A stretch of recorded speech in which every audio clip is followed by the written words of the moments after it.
La chanteuse populaire Linda de Souza est morte ce mercredi 28 décembre à l'hôpital de Gisors, en Normandie, où elle avait été transférée pour insuffisance respiratoire et positive au Covid-19, a annoncé son agent. Son fils Joao Lança et moi-même avons la douleur de vous apprendre le décès ce matin à 10h10 de Linda de Souza, a écrit Fabien Lecoeuvre dans un communiqué.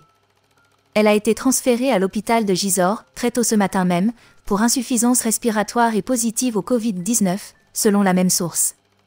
Très populaire en France dans les années 80, elle avait ému avec le récit de son passage clandestin de la frontière française avec son fils et pour seul bagage une valise en carton, une expérience qu'elle a décrite dans le livre « La valise en carton », sorti en 1984 et vendu à 2 millions d'exemplaires.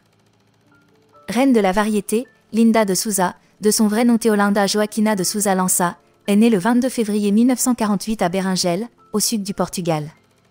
Elle a dû fuir une famille tyrannique dans le très conservateur Portugal de Salazar, où les filles mères comme elle n'étaient pas tolérées. Des millions de disques vendus. Entre variétés françaises et bluettes portugaises, elle vendra, essentiellement en France, des millions de disques tout au long de sa carrière. Elle a rempli l'Olympia pour 2 séries de concerts en 1983 et 1984, en enchaînant par la suite les émissions pour promouvoir son autobiographie, parfois aux côtés de son fils Joao Carlos, surnommé Jano. Ses dernières apparitions sur scène datent de 2015 à 2017 avec la tournée Âge tendre.